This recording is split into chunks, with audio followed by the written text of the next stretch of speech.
if you're craving a donut, we have to really consider what's going on. Mm-hmm. And where you're considering, hormones, blood sugar, you also have to consider emotions, right? Why am I thinking about a donut? When was the last time I ate a donut? And what was that experience like? And am I feeling some discomfort in my body that's actually remembering that a donut was more pleasurable than the way I feel right now? Wow, that's super powerful. And again, that all comes back to like pausing and just like, Yeah. right? That's creating that pause between the impulse and eating. Hi, my name is Aggie and this is Biohacking Bestie.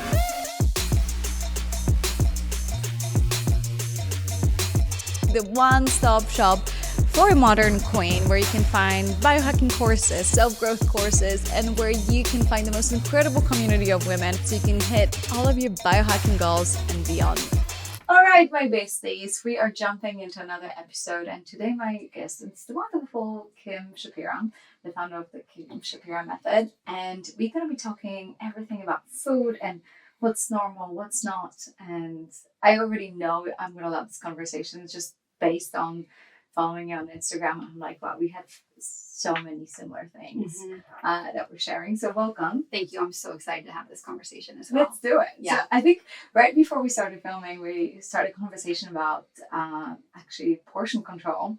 So I'm drinking my water. If you're listening to this, you can't see, but I always drink my water from an Air1 jar. Or from a jar, because I like my water to be big, except everything else I prefer to be small because I'm European, so I'm used to smaller portions, and it's very different in the US because you get small water and everything else is big. Yeah, but I also love that mason jar because it's like a guaranteed 4 cups and it's easy. I know I need to get 2 of them every day, and I love it. It's just easily counting for me. Yeah. So what would you say, as someone, for me, like as I travel, I realized that this is what we consider normal is just based on our geography and timing.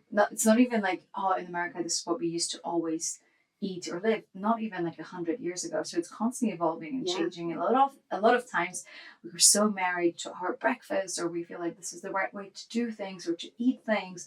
We consider sweet breakfast to be part of our identity or whatever it might be. Like, people get so passionate about their food. Yeah. And so their food. Yeah. Right? It's like, like if you tell them that something that they eat is not exactly good for them, it's just like as if you're attacking their personality. My coffee. Yeah. Yeah. It's total ownership. But I mean, we sleepwalk through everything we do pretty much 47% of the day. So if we ate something yesterday, we're kind of just sleepwalking and doing it again today. And that's where we have to be more intentional and alert so we can go within and see what our body needs. Yeah. And I love that you mentioned, because there's so many things to uncover. I noticed that once something is in my fridge, I'll eat it, And so it's the part of healthy eating is actually just making the healthy choices in the store and just like making sure that I know that this will be tasty, but like I don't want to have the energy of it in my home, because I just don't really rely on my willpower and control to have so much chocolate and ice cream. And I think it's just like makes me so much healthier, because I would just not surround myself with chips. And people were like, I'm eating all these chips. I'm like, well, why are they in your home to begin with? Yeah, I mean, well, that's one way to think about it. And the second way, when you have a healthy relationship with food, and what I kind of think too, is that it's good to have the chips in the house, and it's also good for them to be unopened and to go stale, which they ultimately do when you don't see them anymore. Mm-hmm. But if they're not there, then sometimes you overthink that and miss them. And then they can't get out of your mind. So, I mean, I'm raising 3 teenage daughters, and I have a pantry full of chips, and I keep throwing them away because they expire. But they're there for their friends. They're there in case they want one. And they don't choose to have one because they can have it anytime. That's so interesting. And do you think, let's talk about intuitive eating, because I know that like right now I don't really crave chips, and I also don't have certain things. Like I don't have like traditional medication at home, because for that same reason, like I don't want to have that energy at home just to be there. But there's 2 different approaches, right? Like some people would just say like you should always intuitively eat, because if you're craving a donut, clearly you need a donut, which I personally don't agree with. So I know you don't. Yeah, I'm not an intuitive dietitian. So I definitely don't believe that. And I also love, how you always say, if you're craving a donut, we have to really consider what's going on. Mm-hmm. And where you're considering, hormones, blood sugar, you also have to consider emotions, right? why am I thinking about a donut? When was the last time I ate a donut? And what was that experience like? And am I feeling some discomfort in my body that's actually remembering that a donut was more pleasurable than the way I feel right now? Wow, that's super powerful. And again, that all comes back to like pausing and just like, yeah, right? That's creating that pause between the impulse and eating is like the biggest trick. Right? Yeah, I mean, I say it's the space. I think it's called the space between the thought to eat and the action to eat. And I think being mindful, practicing mindfulness grows the muscle to help you put that space between the thought and the action, which is what we need to be doing. All right, so like, let's imagine I have the donuts in my house, I have all the chips, I have no self-control, especially my hormones are dysregulated. So it's like 5 days before my period and I'm eating it all. And I really, really can't stop myself. And, you know, part of it is like, yes, your body is craving some healthy carbs. So like there is some need for nutrients, but we confuse that with a craving for some sugar. And so what do I need to do, right? Like, so imagine it's 5 days before my period. I'm craving that ice cream and I'm listening to this podcast and like, what are actionable steps I can do right now? I'm so sorry. I want to clear my throat. So sorry. Okay.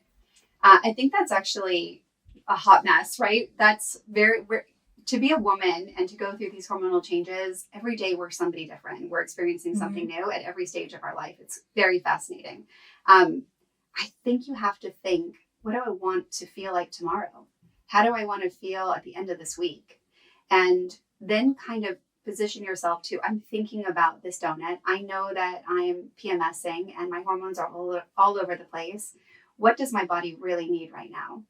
And for me, that would probably be, in my old days, I would go shopping. But currently, if this was the mood I was in, I would laugh at myself for thinking about the donut, because I know that I don't normally eat donuts. And so the fact that I'm even having the thought because a donut is there would make me laugh, and to recognize that my mind is sometimes a liar. And I need to really take some deep breaths and maybe get on my yoga mat and come back into my body to feel what I need. And you should only, in my opinion, be eating when you're physically hungry. So having the thought to have a donut doesn't mean it's time to have a donut.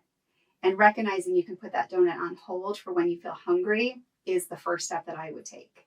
And then really concentrating on, okay, I'm recognizing I'm a hot mess right now. I need to accept that I'm a hot mess and do nothing about it if I can't, or figure out ways to support myself so I don't feel this way. But I think a donut is going to make me feel worse in the long run. And so where's the line of like, okay, like, because I think cravings are such a good messengers of where you're deficient, right? Like not only just glucose and you know, all the other hormones are being out of whack, and ghrelin and leptin and whatnot, right? It's like all of it is dysregulated. So there is a part of you, willpower is helpful, but there's also the part of you that like, I don't have cravings anymore. Like I really don't. Of course not. So and it makes sense to me because that's a gift, but you actually made some changes in your life to earn that reward. And so there is this difference between yes to the donut and yes to yourself. And I would always say yes to myself. Now, I think normal eating is having a donut for sure. That's why I have all sorts of things in my house, because I am, again, raising these 3 daughters, so I want to have a healthy relationship with food. So it's not no to the donut. It's just no right now. It's being hungry when I eat. Cravings don't mean that I'm hungry. They mean that I need to pay attention to what is going on to me physically. And if I had some donuts or cookies or cake the day before, I'm going to have a fierce withdrawal today that is going to look like a thought that says a donut is a good idea. And that doesn't mean I'm hungry. So again, put the donut on hold, come back and recognize why you're having that craving. And what I think you did, and what I certainly did, is I didn't have sugar purposefully, intentionally, and as an experiment, because I didn't want to live a life without it, but I wanted to see what would happen if I didn't have it. And so I took it out of my diet for 4 days, I would say 3 miserable days. And then on the 4th day, you know exactly what happened. I stopped even seeing it as something that I wanted. I started seeing it had wax coating on it. I started seeing it totally different and removed. I was unattached from loving it, and it wasn't important to me. And so that experiment led me to understanding how my brain works and how this drug interferes with, my own intentions. Yeah, and sugar is linked to dopamine, and we're Yes. so addicted to our phones that we're more addicted to sugar Yeah. that never gets fully replenished right after sugar, Yeah. right? The D1 and D2 receptors, Right. So without getting too scientific. I love it. But so it's just kind of like a fight that you can never win unless you stop taking the Nobody drug. wakes up in the morning and says, today I'm going to become addicted to heroin. Yeah.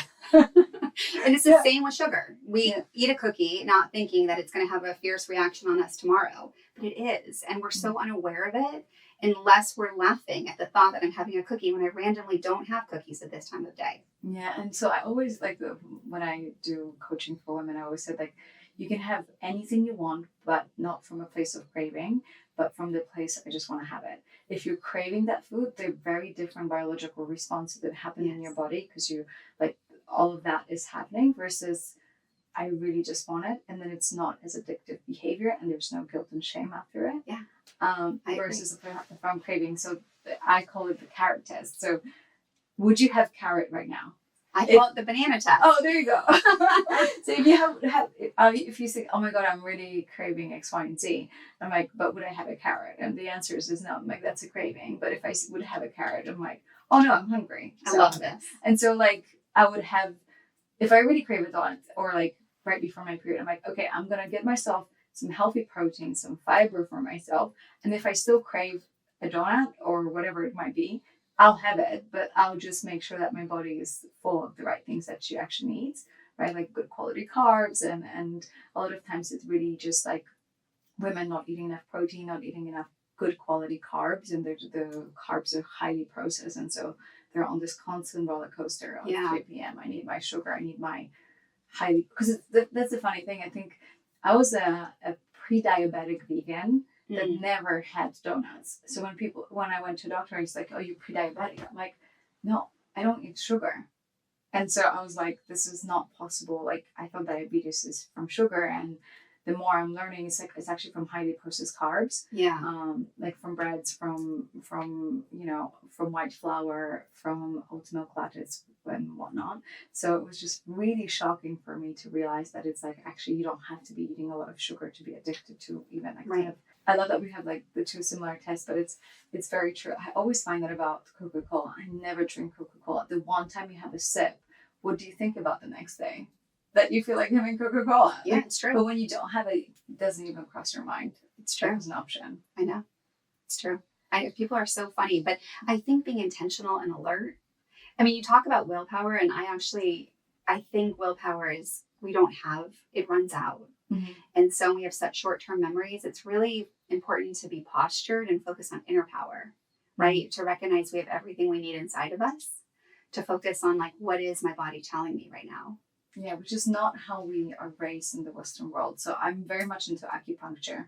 And yesterday I had a session. I showed up so tired. I had a bad night's sleep. And I was I had a coffee, which I never usually have. And I still felt so depleted. And I literally lied down there and I was like, I'm going to ask her if I can nap after this because I'm so tired. And, she plugs her little needles. And an hour and a half later, I feel like I have 10 times more energy. And it was all about recirculating my inner power the right way. Yeah. So I can be stronger and life force chi. And everything was already inside of me, just had to be readjusted. Yeah. Versus in the Western world, we tell you everything you need is outside of you. That car, that coffee, that food. You don't have energy? Well, have a banana. Or immediately we go to external things, supplements, coffees. How many times I've been told oh yeah, wait, you're tired? Do you want just do some breath work that will wake you up and drink some water? Right. Yeah, I mean, just let me know and I'll just text that to you if you need that. I'm tired. Take some deep breaths and some water, and you know what? It'll work every single time. Yeah. Yeah. We're usually just we just don't we don't have the basics. But I want to talk about how often we confuse hunger or I know that from myself. It's 1 p.m. and I'm like, wait, what time is it? Is it time for lunch? Even though I'm not hungry. Yeah, it's true. And I think there's so much nutrition noise and misunderstanding about what diet anybody should be on. And the truth is again, coming back to what my body needs and pushing away what anyone else is doing If you're not hungry, do nothing. Mhm. And wait till you're physically hungry. Hunger is going to come. Just like we're going to have to pee, but we can't predict how often it's going to be or when it's going to happen, but it's going to happen. So let's talk about all the things that annoy you in the industry, because I hate when it's like, once you feel hunger or thirst, it's too late. I'm like, yes, you're already dead. Like, if you feel hunger, it's like, our bodies are amazing. They like this. They can like kick into. Isn't it frustrating when you hear stuff like that? Like, it's too late for what? Like, this, like, once you drink water, it's already too late because you like dehydrate. I'm like, no, like, it's time just to drink water because your body feels like it's time. Yeah, and I think we have to come to a place of acceptance too. Like, I could be tired today and do nothing about it. Mm-hmm. Right. But now focusing on making sure that I'm working on my sleep hygiene and getting a good night's sleep tonight. Right. But I do think what frustrates me the most is people talking about what they should restrict or high protein. The word high to me, or the word low around food. Even I have to be honest, the word healthy around food. I mean, blueberries give me diarrhea, which is a lot of information. You probably did not want it. That's so interesting. But they're on every superfood. Yeah. And, they didn't always, but what had happened is I developed pneumonia. I got an infection. I took an antibiotic. It screwed up my gut health temporarily, and blueberries made me sick. And so I had to remove what people would call a healthy food from my diet temporarily to help my body heal. Mm-hmm. Blueberries don't affect me currently. I'm not going on my way to eat them right now because I haven't really tested that. Yeah. But our bodies change and we need to be adaptive and responsive. And I think when we use words like healthy, it almost kind of paralyzes us that she knows better or they know better for my body and what it's going through. Even though I'm feeling sick when I eat this food, people, give other people the power. And I think we really need to. So what's the solution here? Like, what do you think, if we can't use the word healthy, how do we differentiate of what would be, I'm scared to use the word good, but just for lack of a better word. Well, like here's an example. My daughter's 17, one of them, and when she was 13 during COVID, she said to me, Mom, I think I'm going to be a vegetarian. As a registered dietitian, every red flag went off in my head. And I said to her, what if you just had a vegetarian meal and you didn't label it? And you just carried on. And she was like, oh, I can do that. And I'm like, great, perfect. And that kind of nipped it in the bud. That was a problem solver for me. And now sometimes she has steak and sometimes she has, beans and rice and tons of like legumes and sesame seeds. I think when we label food, it also causes us not to be able to move forward and make changes. And I would rather call food without labels and be hungry when we eat and to be able to identify my body needs this food right now and not have to worry about what we ate yesterday or what we're going to eat tomorrow, knowing and trusting. Yeah, I definitely agree that labels can be very limiting because just as a vegan, even though I just felt like I can only pick from those 5 or 10 things versus even in biohacking, that's like too limiting. But where's the line of someone just saying, oh, this is food. So, because I'm super against the fitness industry theme of like, Nutella is food, so as long as it has many calories, avocado toast is food and Nutella is food. I think it's a place to start. And I think that you have to build a solid foundation with people to be able to move forward. I always think about using these, what I call my 6 simple rules as a foundation, right? So when you take away the labels from food, you're now letting people identify, wait a minute, I ate that and I got a stomach ache. I wonder why. Let me investigate if that happens again, if I eat a little less. And that really gives people the power to say, no, thank you, because they're saying yes to themselves. And that's where they start making choices in their foods that look and feel different, which is more aligned with me as a registered dietitian. But I was failing miserably when I was telling people what to eat, when they really wanted to eat something else. And I was creating a restriction and then a binge cycle. And so in order for people to really grow, in my opinion, we have to give them permission to eat first and to test how the foods they love really make them feel. Would you say that it would be worth adding stuff that is more nutrient dense instead of eliminating? Because when I work with people, I'm like, you don't have to eliminate Nutella, but I wouldn't lie to you that it's food. It's like, it's processed. It's like, it's man-made, and it's like, if as long as you pick whole foods, you'll be fine. I don't even care if you follow biohacking or carnivore or whatever. Like, it's just like, you'll be fine. I think more so is like, instead of making these drastic changes, just adding more things and then keep whatever you have. Yeah, I mean, we know that having a diverse amount, like a diversity in your fruits and vegetables, and having, I think, like 4 to 7 servings in a day, having flaxseed, chia seeds, omegas, you know, something with omega 3s. What am I saying? You know what I'm saying? Fibrous foods, foods that are fermented, foods that are whole grains. I think going out of your way to add this, but not exactly saying it has to be sourdough or it has to be an apple or a pear, but giving people permission to kind of fall in love with the types of fruits and vegetables they love are great. But also letting people have permission to eat donuts, because they're going to find that the donuts make them feel sick. And then they're going to realize, I don't want to feel that way. And so what can I eat that is going to make my body and me feel better? But because people don't have permission to eat. Especially women, right? And I think it's what's super interesting is also understanding once, like, because I think back of the time when I wasn't feeling super healthy, it would be too hard for me to identify that donuts making me sick. Really? Yeah, because I was just, everything was so full of sugar, super processed, that for me to just say this particular food or this ingredient was making me sick. I can say that now when I'm somewhat healthy and I eat something that's not healthy, I was like, oh, that doesn't really sit well. Like, what did I have 2 hours ago? I'm like, I have that with sesame seeds. That's why I can't do like the seed cycling, which everyone loves. I'm like, I can't, because I'm definitely allergic to sesame every time I have tahini. Allergic or sensitive? Well, so I had blood sensitivity test, and sesame comes out as like skyrocket high. Yeah, that's how it was for blueberries. I mean, I love a food sensitivity test and really being able to identify your own individual body. Yeah, I love it. Yeah, but you have to add those foods to heal your body. Yeah, so let's talk about that, because it's like there's 2 different schools. Some people say like, okay, once it's in your blood, please eliminate that as much as possible. And what's your theory of why some things come up as allergic? You know, I don't think they're allergic, because allergic is anaphylactic shock or hives. So let's talk about different. Yeah, so allergies are life-threatening, and if you know you have an allergy and you're not eating that, there's no way that you can, unless you microdose very small and are supervised through a doctor. But that's for another conversation. Yeah. But food sensitivities. What is it? How is it different than an allergy? What happens in our body? So we have like the lining of our gut. If you think about it, it's called the mucosal layer. And what's happening is that the way that food is getting broken down when we bite into it, it's not like a clean bite, and we're not chewing our food very well. So think about a brick and all those tiny pieces that we're not seeing. Those tiny pieces are not being recognized by our body, and they're mounting an allergic response, and our body's becoming inflamed. And so if we can repopulate and ferment the lining of our gut, we can essentially heal it so it doesn't have any sensitivities.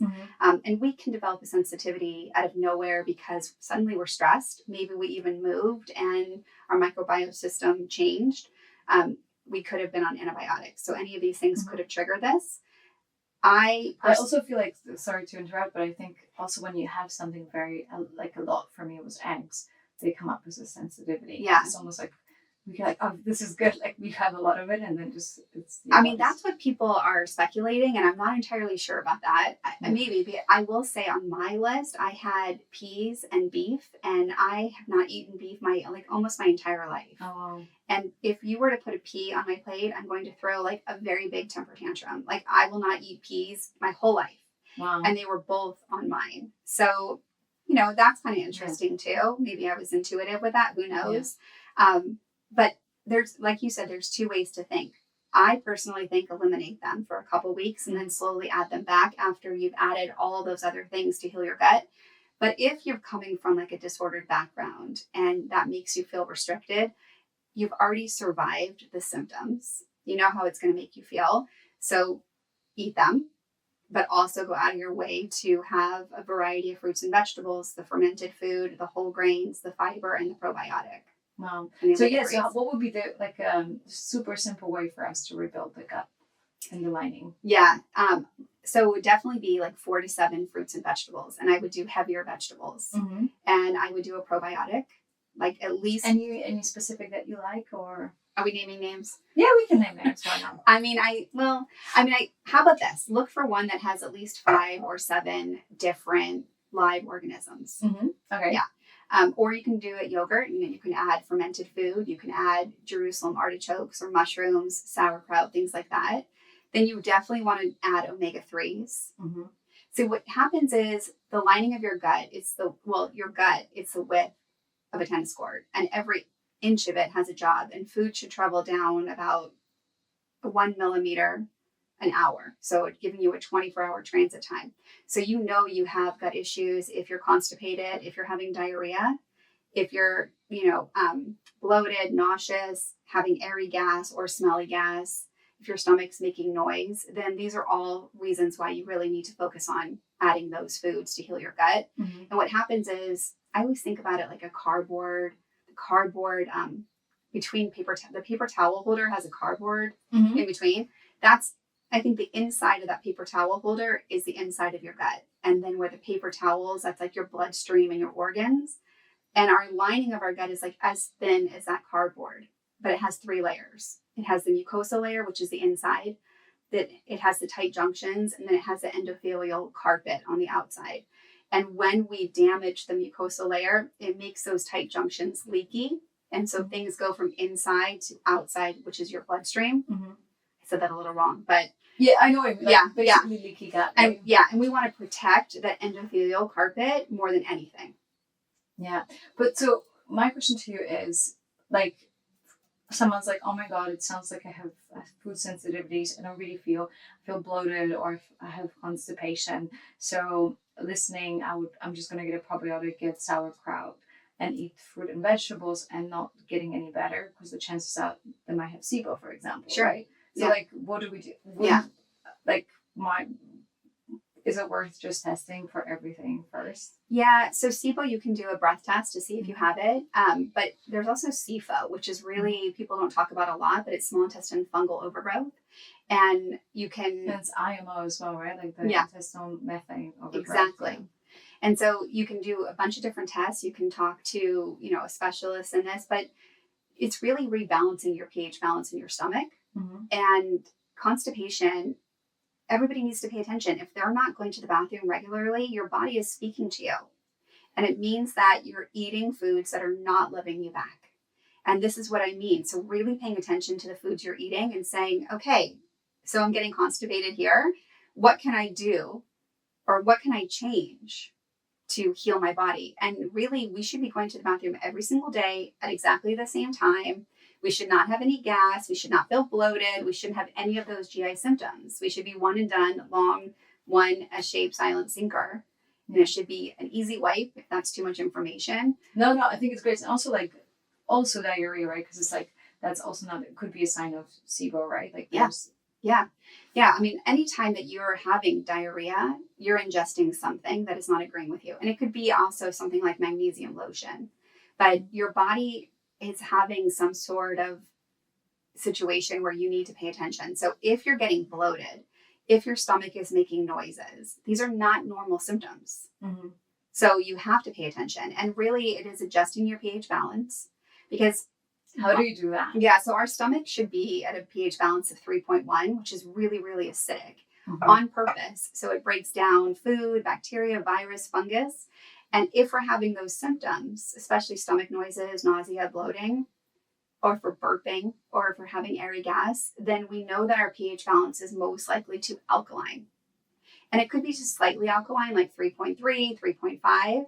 And so what's happening is things are growing in our stomach that shouldn't be there, because it's an environment that is allowing things to grow. Mm-hmm. And so we need to change the environment to lower it, to make it more acidic. And so some simple things to do would be, I love berberine for this, and I love unolenic acid for this. Mm-hmm. But those omega-3s that we were talking about really work on healing the pH balance and the lining of your gut. So interesting. And also, so I think there is this misconception, because it's like, wait, what about like Kangen water? I want to drink as much alkaline water as possible. So what happens then? Because I think that's the biggest misconception. People think, oh, if I'm burping or if I have indigestion, I'm too acidic. I need to go more alkaline. So like, it's confusing. Yeah.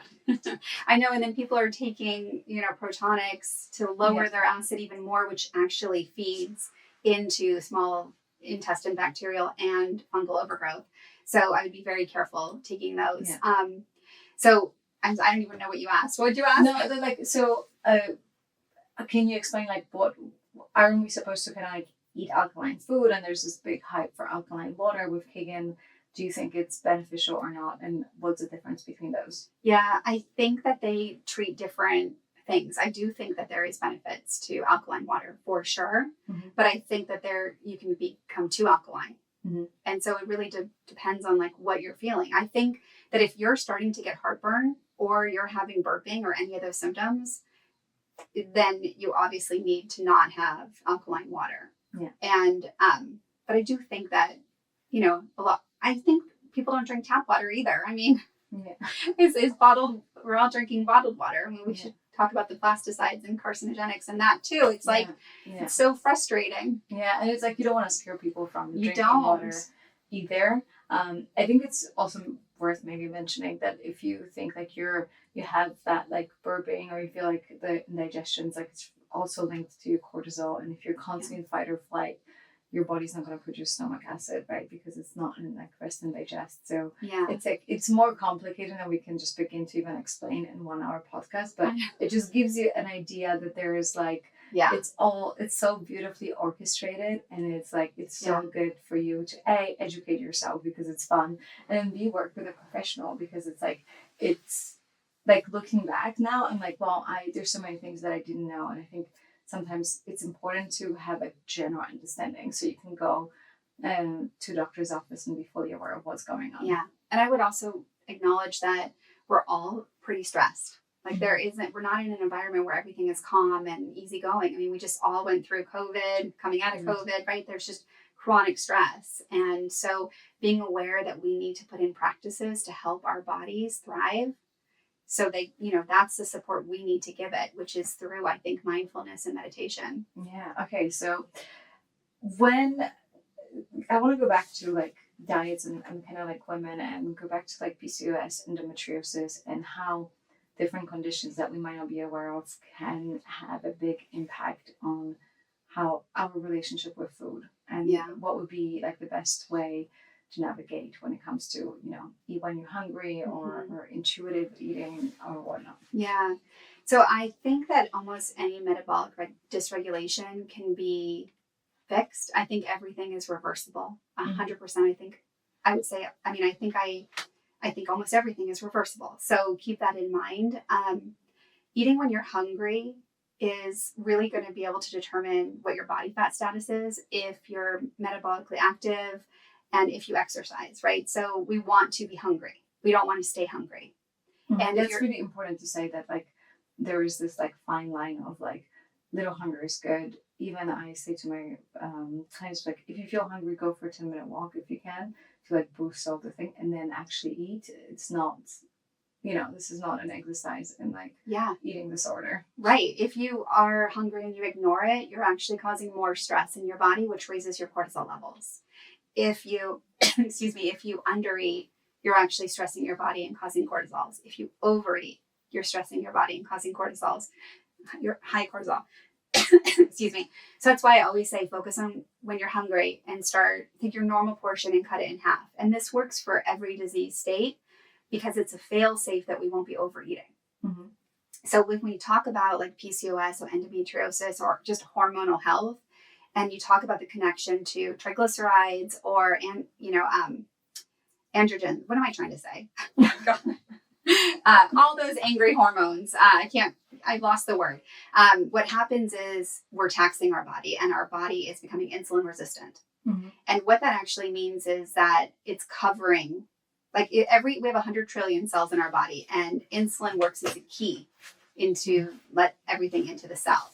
And so when we're insulin resistant, what happens is you cannot get your sugar into the cell. And so if you have too much estrogen or the wrong kind of estrogen, this happens. And then we start storing everything as fat.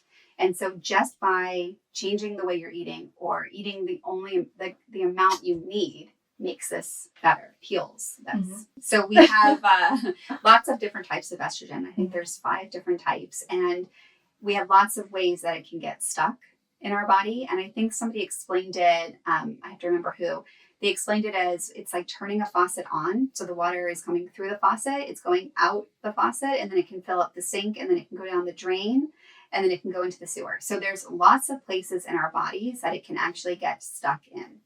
And so this is a problem, and we need to really focus. I mean, I love the broccoli extract that helps remove that estrogen, because that's what leads to all sorts of disease and disorders.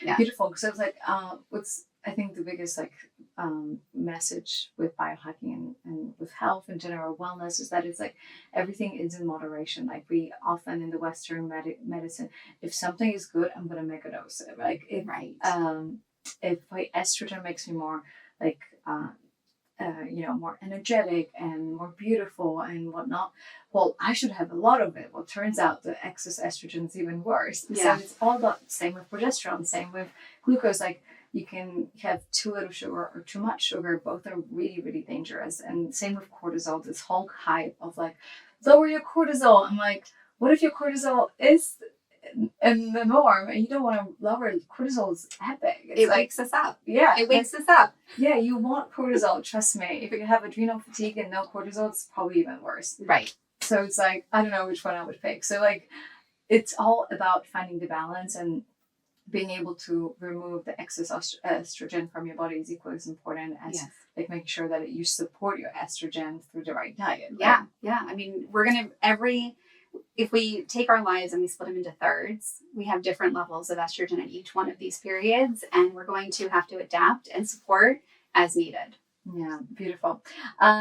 So one good question.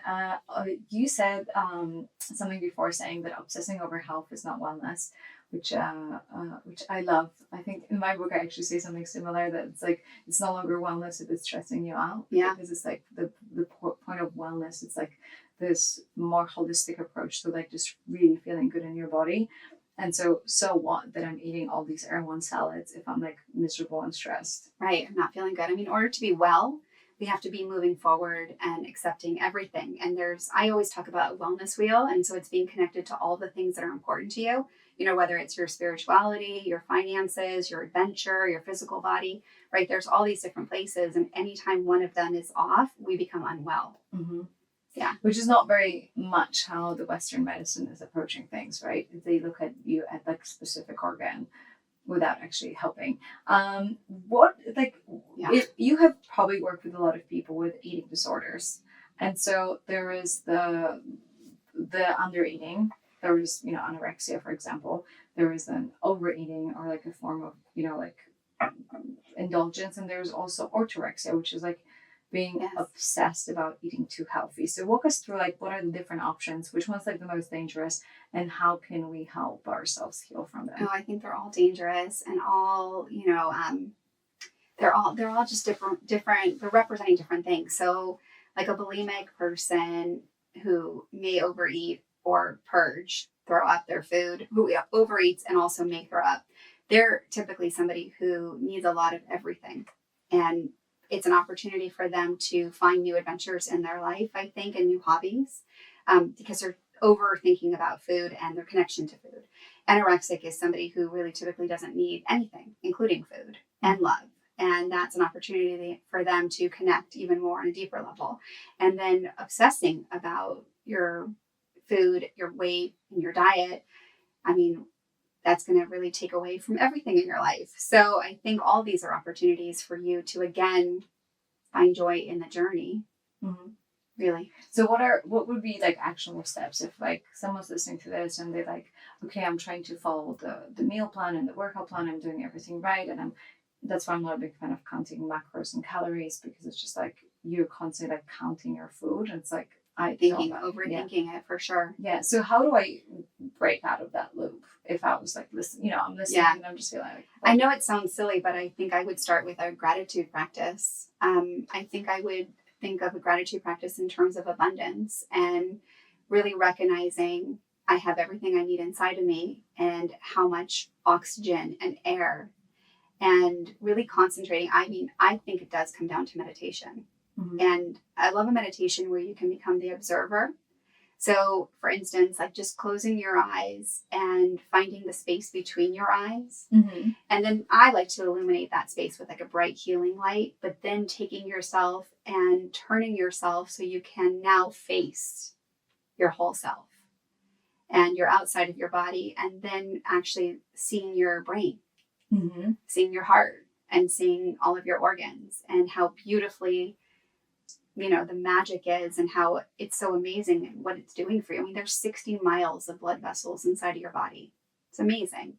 So really kind of becoming the observer and seeing how abundant you are Mm-hmm. and how much you already have would be one place that I would start. I love that. I'm going to keep going. we can keep going. Yeah. I really also think it's important to connect to a person who has a healthy relationship with food, who can, you know, be a good person for you to lean on. I think that's very much a thing. I think just in my personal journey, I've been like super lucky to like not really like, I was trying to eat healthy, but I never thought it would be to an extent of to what some of my girlfriends were experiencing. So we would go out for lunch. I was like the only one that was eating like a full meal, and I was like, okay, fuck it, like I'm gonna be okay with that because I was just like hungry. But I have so much empathy, you know, being in the social media world, knowing so many influencers and so many women that are just like never ate or like ate like a little bird. And I was like, I started getting self-conscious. I'm like, well, I'm the only one that eats like, you know, food. And people would always comment, like we would go out with Jacob and then, you know, we would have a steak and a salad, and it was always like, put the salad in front of me. I'm like, no, like the steak's for me. It's like, well, someone likes to eat a lot. It was just always like some sort of comment, even for someone who's like really like fed. So I think it's just really, it's a shame because like it's been commented to me many times, and I'm not even overeating. It was just like, yo, I'm having normal portions and I'm hungry, and I, you know, if anything, like I'm a human being. This is like, it's just this double standard of what women and men need. I think the unpopular opinion is that food is fuel, and people want to see food as a reward. And I think it's not negotiable. I think we need food, and I think people need to know exactly who they are, and push people away for if they're not seeing food as fuel and they're seeing food as comfort or entertainment or as the enemy, then that means that they're actually not okay. Yeah. And how can we help them? Because like, again, like I know for a lot of my girlfriends, which is like going out and just definitely like feeling like they're stressing me out by not eating. Yeah. Like, oh, there's nothing on the menu, I can't eat, and they're like overthinking. I can see them stressed. I'm like, oh no. And I feel like every time we go out, it's so stressful because they're just sitting in front of the menu getting so tense. They are. And I'm an empath, and I'm like, oh yeah, this is not fun anymore. And it's like, there's nothing I can really do.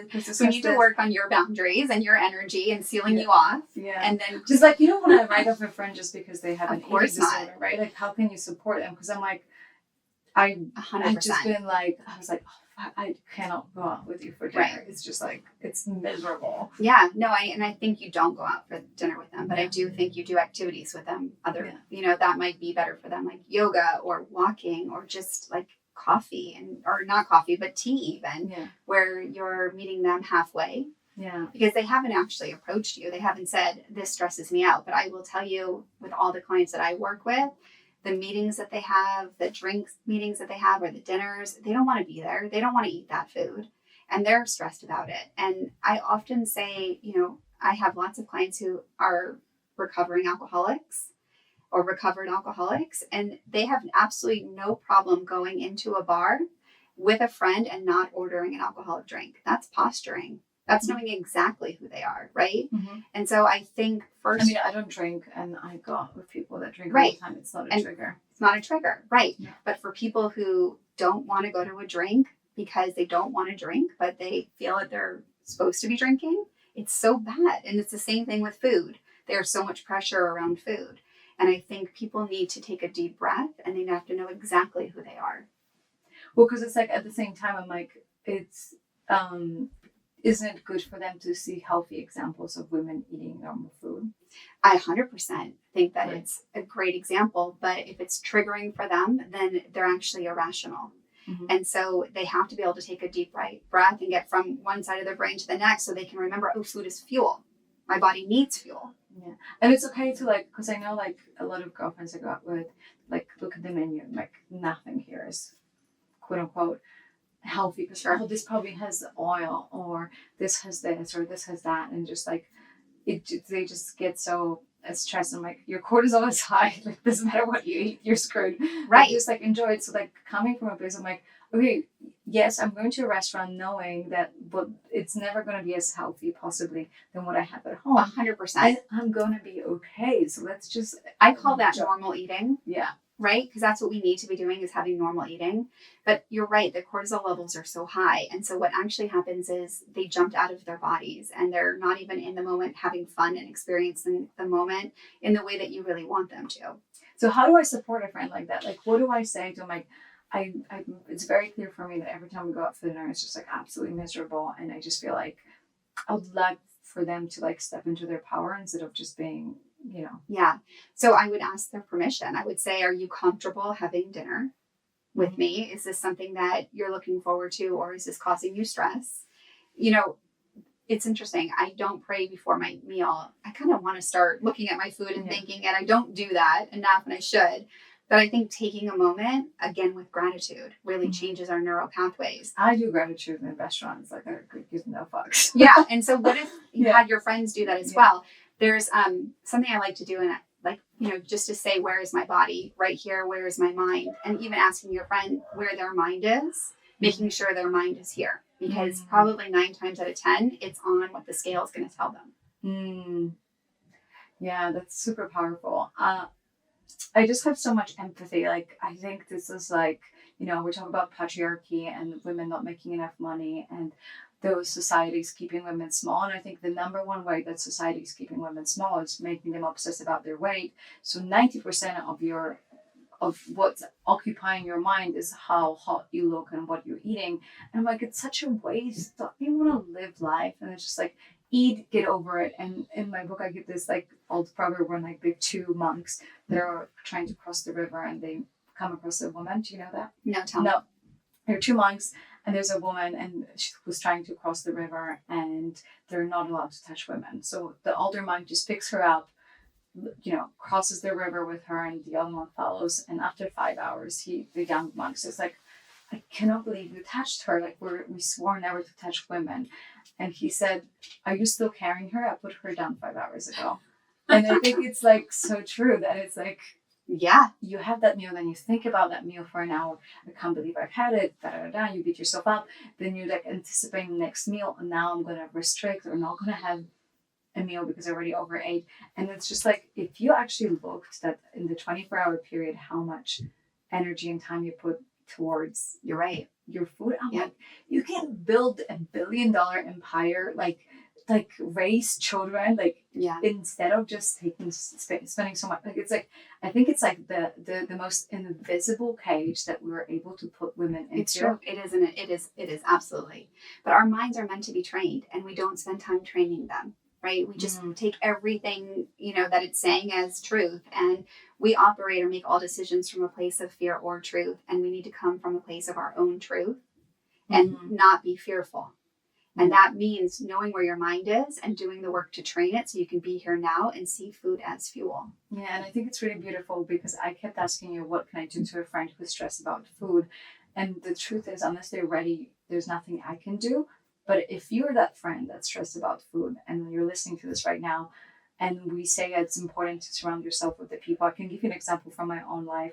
I have a friend who's a billionaire. He's has nothing that's stopping him from making money. Money just comes to him. It's like ridiculous. And then come to him like, please teach me. How do you approach business? Because for me, it's fascinating. You seem so light. You don't attach your value to money. And the money comes, like he doesn't tell stories about money and money comes to him.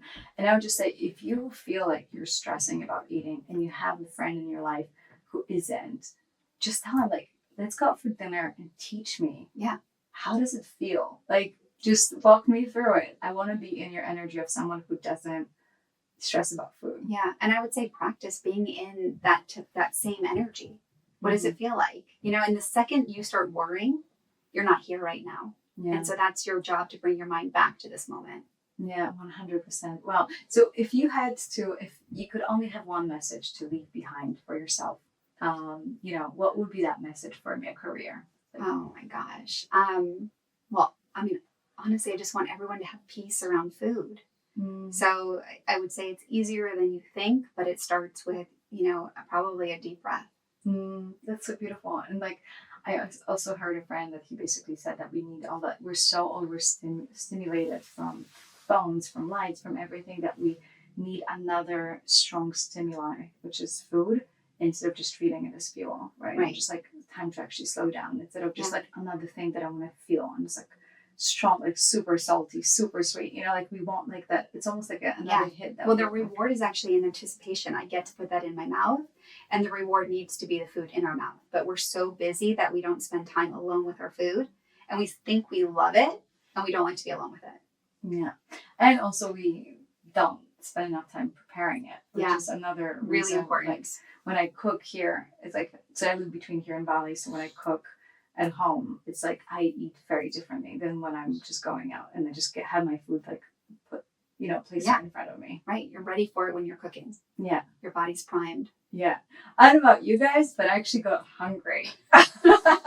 Like genuinely hungry, and I will have a carrot. That's my test. And a banana, because I genuinely feel like this whole conversation made me hungry, but in there, like, hungry for life. And I think hunger is such a good feedback for life. I like this insatiable hunger for learning more about your own food. Where can people find you? And tell us a little bit more about the book. They can find me on Instagram at Kim Shapira Method. I'm everywhere. TikTok, my website, everything is Kim Shapira Method. And my book is called This Is What You're Really Hungry For. And I'm really proud of it. And I hope it brings you some peace. I hope that's what you're hungry for. Oh, I think we are. At the end of the day, we're really hungry for peace. Thank you so much, Kim, for coming on the show. Thank you for having me.